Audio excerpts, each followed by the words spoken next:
Welcome to the Cabral Concept, where board-certified naturopath and integrative health practitioner Dr. Cabral shares how he was diagnosed at the age of 17 with a life-altering illness and given no hope for recovery. It was only after studying and traveling all over the world did he discover how to combine ancient Ayurvedic healing practices with state-of-the-art naturopathic and functional medicine to fully rebalance the body and re-energize it with life. It's time to discover how to get well, lose weight, and finally feel alive again. And now, here's your host, Dr. Cabral.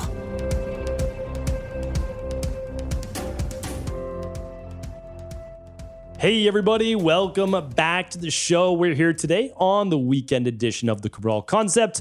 These are our Cabral HouseCalls, where we answer our community's questions every Saturday and every Sunday. As I've been saying, we're about 12 weeks behind on all of your questions. And I don't like to use that word behind, so I need to come up with a new one. But simply put, we've had so many questions come in, and we answer about 12 every single weekend, 6 on Saturday, 6 on Sunday, that, they build up and the queue begins to get longer and longer.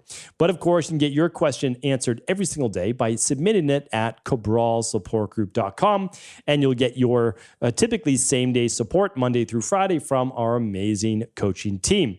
All right, we're going to dive into today's questions. If you want to follow along, I believe today is episode 2416. So if you want to follow along and read along with the questions, head on over to stephencabral.com/2416. And if you haven't picked up your copy of my book, The Rain Barrel Effect, definitely recommend doing so either for you or someone you love, maybe even a coworker. The book is now completely free. I pay for the printing of the book, and you just pay for the shipping. That's literally it. I pay about 50% of the cost. You pay about 50% of the cost, which is the shipping. And if you don't like free book, that's okay. It's still available on Amazon. So that is that. All right. Let's get into some serious questions here, all joking aside. The first question is from JB, and JB says, "Hi, Dr. Cabral. I take the daily fruit and vegetable blend, and I see it contains Camu Camu, amongst other fruits, which is high in vitamin C. I didn't see vitamin C information in the supplement facts, and I was curious, what would you estimate the daily levels, so what's the value of vitamin C that you're getting per day? Would you estimate that it's more than 100% of the daily recommended intake? Thanks for making a great product." All right, thank you for writing in, JB. And let me give you a little bit of a background on labeling. So if a product is completely food-based, you do not need to label the fats, the proteins, and the different vitamin levels and all of that. And the reason is that it's a whole food, and the product that you're getting is actually a whole food. So our daily fruit and vegetable blend is 22 organic fruits, vegetables, and superfoods. And the nice thing is, literally in one scoop, you're getting all of that. So you're getting massive variety in your daily diet. So if you're someone like me, okay, I get about 2 cups of fruit every day, and I get about 5 to 6 cups minimum of vegetables every day. So I'm doing 3 cups at lunch, and I'm doing about 3 cups at dinner, and then I'm doing 2 cups of fruit typically with my smoothie in the morning. So I get my 7 to 9 servings of fruits and vegetables very, very easily that way. That's how I like to do it. Doesn't mean you have to do it that way, but that's how I do it. But for the most part, I'm eating broccoli every single day, and then I'm doing a couple other different types of vegetables. So I'm not getting the wide variety. That's why I do, and a lot of people use the daily fruit and vegetable blend. Okay, so when we're looking, though, at your vitamin C, we don't break down that product to look at, okay, what are we getting from vitamin C from this? Because you have to keep in mind is when we're looking, so I'll give you a really good example. If you're watching this on video, I'm just grabbing our daily nutritional support shake. So some people use this every single day. This is obviously what I use for my vitamins and minerals. And when I'm looking at the vitamin C in this, it has 500 milligrams in it. So it's a great big dose of vitamin C. Now, it comes from ascorbic acid. People sometimes say, well, why does it come from ascorbic acid? Well, because ascorbic acid is the most abundant form of vitamin C. It has the strong protective outer layer if you look at the actual molecular structure of vitamin C. And you're not eating daily nutritional support or good nutritional product in a vacuum. So people are like, oh, it doesn't get absorbed. Of course it gets absorbed. The vast majority, meaning 99% of all vitamin C research is on ascorbic acid. So we have to just kind of slow down that argument there. Plus, again, we don't eat in a vacuum. During the course of a day, I'm getting, like you said, daily fruit and vegetable blend with a Camu Camu. I'm getting fruit. I might have some mango in my smoothie. I might have some banana. I'm getting things with vitamin C throughout the day, my greens. So that all that whole food based is being used in conjunction with the ascorbic acid. So all that to say is that if it's a whole food product, an apple, a banana, or whatever, you're not going to see the actual nutrition layout of that. And so for me to even venture a guess, I wouldn't even venture a guess. But let me just look at this. Camu Camu, vitamin C dosage. And I don't typically look these things up, but I'd like to try to do it for you, and we'll see if we can, find out a particular dosage for you. Tough to say the exact dosage. Probably somewhere around 50 milligrams. I can't tell you for sure, and so I wouldn't want to say that. So the last thing I'll say, and just because again, I hate when I can't give you an exact answer, is that you don't necessarily eat or use a product like Daily Fruit and Vegetable Blend to be your multivitamin or to get your exact vitamin, minerals, electrolytes for the day. I love whole food. That's why I made the product, okay? But I use it in conjunction with the daily nutritional support. So I know that all my vitamins and minerals are covered for the day. And then, yes, I'm getting the wide variety of phytochemicals, phytonutrients from the rainbow of colors in the Daily Fruit and Vegetable Blend. Okay, long answer. Apologies that I can't give you the exact amount because there isn't that exact amount. All right, Tina's up next. Hi, Dr. Cabral. Thank you so much for everything you do. You are a blessing to all of us and greatly appreciated. Thank you, Tina. So my son is 7 years old and was diagnosed with methylmalonic acidemia on his newborn screening. His body cannot properly break down protein, and he will have to be more of a vegetarian. But the problem is he has always been a super picky eater and doesn't like vegetables. Since he started eating solids, the doctor told me to feed him what he will eat. With this condition, he can't go a day without eating, or he can go into a metabolic crisis. I've tried almost everything to get him to eat vegetables, and he wants nothing to do with it.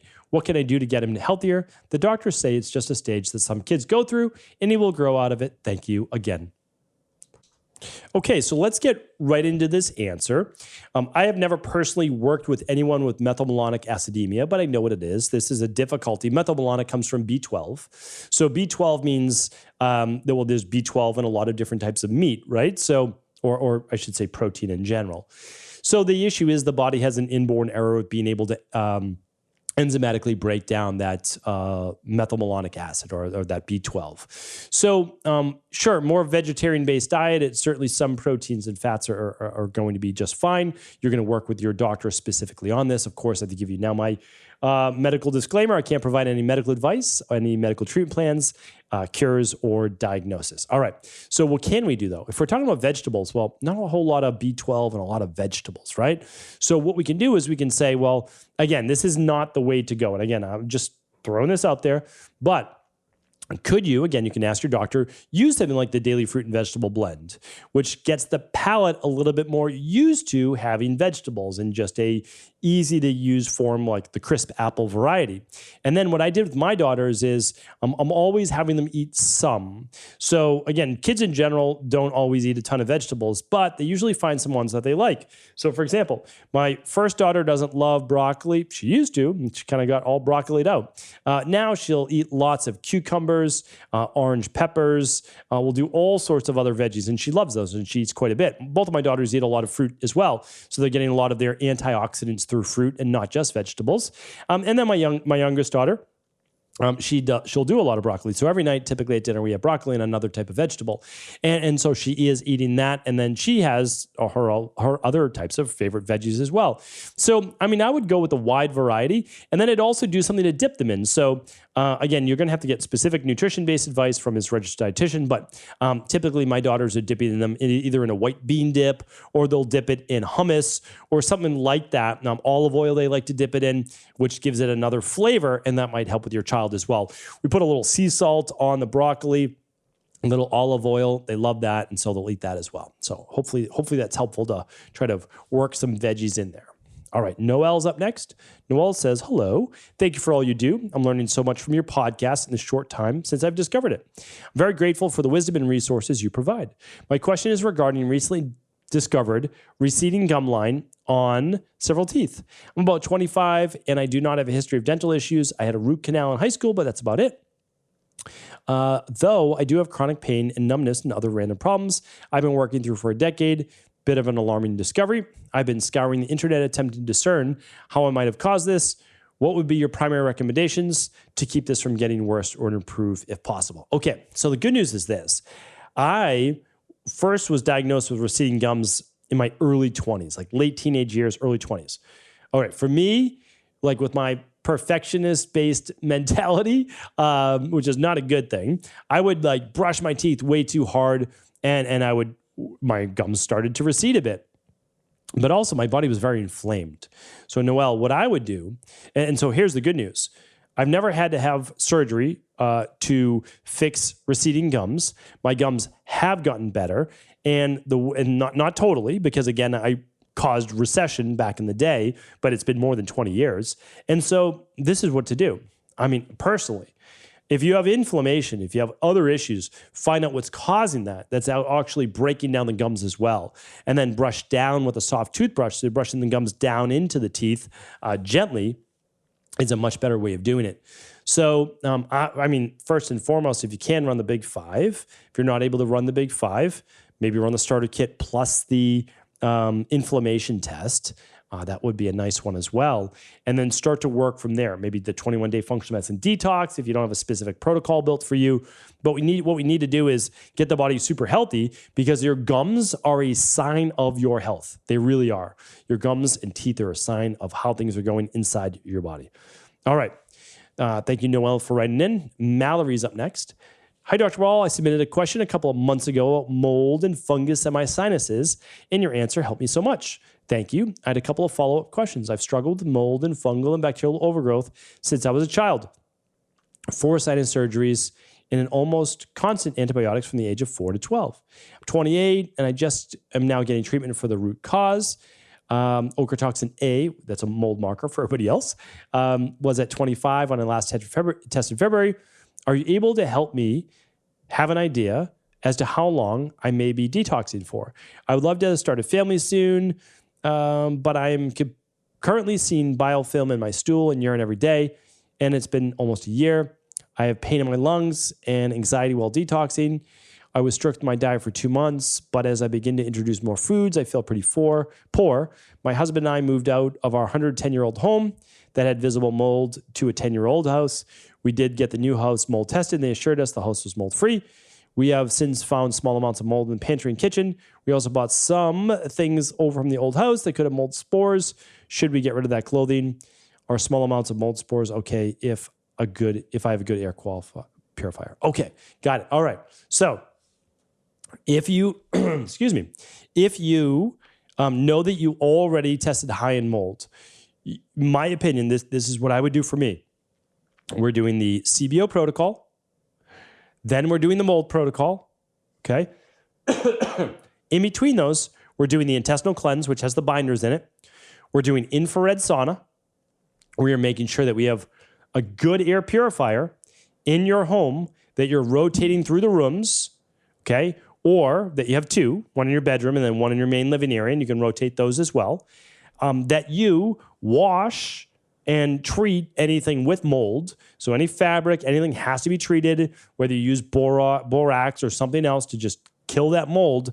That's what you need to do so that you're not reinfecting yourself. So for me, again, CBO protocol, intestinal cleanse. I'm doing the functional medicine detox to start because I have to open up those liver pathways. So I'm doing that. Then the CBO protocol, then a 7-day functional medicine detox, open those pathways again, intestinal cleanse, the mold protocol. That total is only going to take you 3 to 6 months. It's going to take you about 4 to 6 months to complete all of that. And I'd find it hard to believe that you are not a dramatically healthier person. So all my protocols are at stevencabral.com/shop. Again, you don't have to use what I use in my practice, but at least use it as a place to get started. Okay, that's what I recommend. All right, thank you, Mallory, for writing in. And again, we're always here and happy to help. All right, Amy's up next. I'd love to hear your thoughts on the root cause protocol. iron dysregulation caused by copper magnesium ceruloplasm imbalance. And if you read the book, all right, so I'm not going to read the book name only because I'm not going to say anything negative, but I'm going to say something, and it'll be for you, Amy, so you'll know what I'm talking about. So, okay, let's talk about iron dysregulation. So you can have high iron, you can have low iron, or you can be within range. If someone's testing their iron, I like them to run their total iron binding capacity. That's TIBC. I like them to run their ferritin levels at a minimum. We can look at iron saturation levels. We can look at trans. So like there's a lot that we can look at, and all of those are great. But a minimum for me is TIBC, ideally saturation rate, but definitely ferritin, okay? So I need to see, is the iron there? And then I need to see, so I need to see with ferritin, is it there? Is it being used? And then I need to see, is it available? Okay. Now, then I'm running what's called a complete blood count. And I'm actually looking at red blood cells. I'm looking at hematocrit. I'm looking at means corporal. I'm looking at all the ones that tell me, is the iron doing what it's supposed to be doing to prevent anemia? So I'm looking at oxygen in those cells. All right. So complete blood count. I'm looking at, again, everything to do with oxygenation of the cells. Because if iron is good, but your oxygenation of your red blood cells is not good, then it's not an iron issue. So what could it be if it's not an iron issue? Could be copper, could be magnesium, could be calcium, could be vitamin C, could be B6, folate, which is B9 or B12. All right? So those are the main ones. Those are the main factors that regulate oxygenation of the red blood cells and or anemia. So when I know the author you're talking about, I know their work. The problem is some people get so wrapped up in a silver bullet for everything. So again, everything can be fixed by the carnivore diet. Everything can be fixed by not including more iron and just fixing copper levels. Or everything can be fixed by just drinking a specific type of vegetable juice, right? So we need to be really careful, or like everything is caused by one particular virus. So yeah, we need to be really careful with this. The human body is a lot more complex than that. And I understand when people read something and research something and they get results themselves with it, and maybe for a few clients, they start to see that, oh, this could be the fix for everyone in the world. And I'm here to tell you that it is not. If it was that simple, well, that would be amazing, right? But there is no silver bullet approach. Yes, there are issues with iron dysregulation because of cofactors not being where they should be. Copper and zinc, they're partners. Calcium, magnesium, they're partners, right? So we need to make sure that those things are where they need to be. And then micronutrients such as vitamin C, even selenium, but we won't get into that today, B12, B6, and folate are your cofactors as well. So while there's some truth to it, it by far is not the end-all, be-all, and some people actually do need iron. They really do. Just like we talked about at the very beginning of our show with Tina, right? Tina with methylmalonic acidemia. People don't metabolize everything the same exact way, and that's just the truth. And so we have to, again, be gentle with all humans and realize that we're all a little bit different, and we have to take into account that bio-individuality. All right, one more question for the day, and that is from Anonymous. And Anonymous says, hi, Dr. Cabral. I'm really interested in Ayurveda, and I was wondering if there's a histamine intolerance, or if there is histamine intolerance connected to the Pitta dosha based on the physical body type. If so, why are dry and astringent foods usually recommended for Pitta imbalance, such as beans, but not recommended when you have a histamine intolerance? I understand that these food lists should be not taken at face value, and there's a lot more complexity to Ayurveda in general, so I would love your input on it. I totally get what you're saying. Okay. Yeah, I mean, Ayurveda, and that's why I've wanted to come out with an Ayurvedic course for quite some time, but I really have to put a lot of work into it. And the reason is that I have to break it down in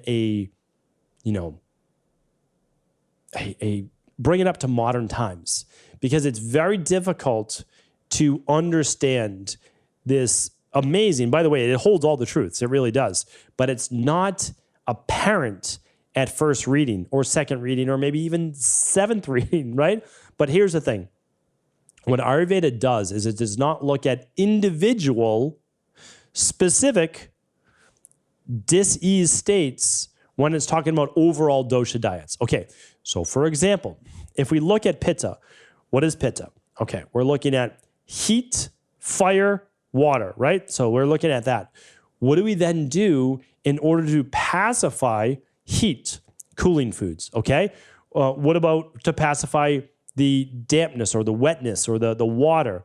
Well, we need drying foods then. So what do we get? Dry and astringent foods, right? So are beans part of that? Yes, they are. But beans, so let me get back to beans in 1 second. I'll talk about the histamines in 1 second. All right. So kapha, we've got the earth and the water. That's the Boston accent just snuck out right there.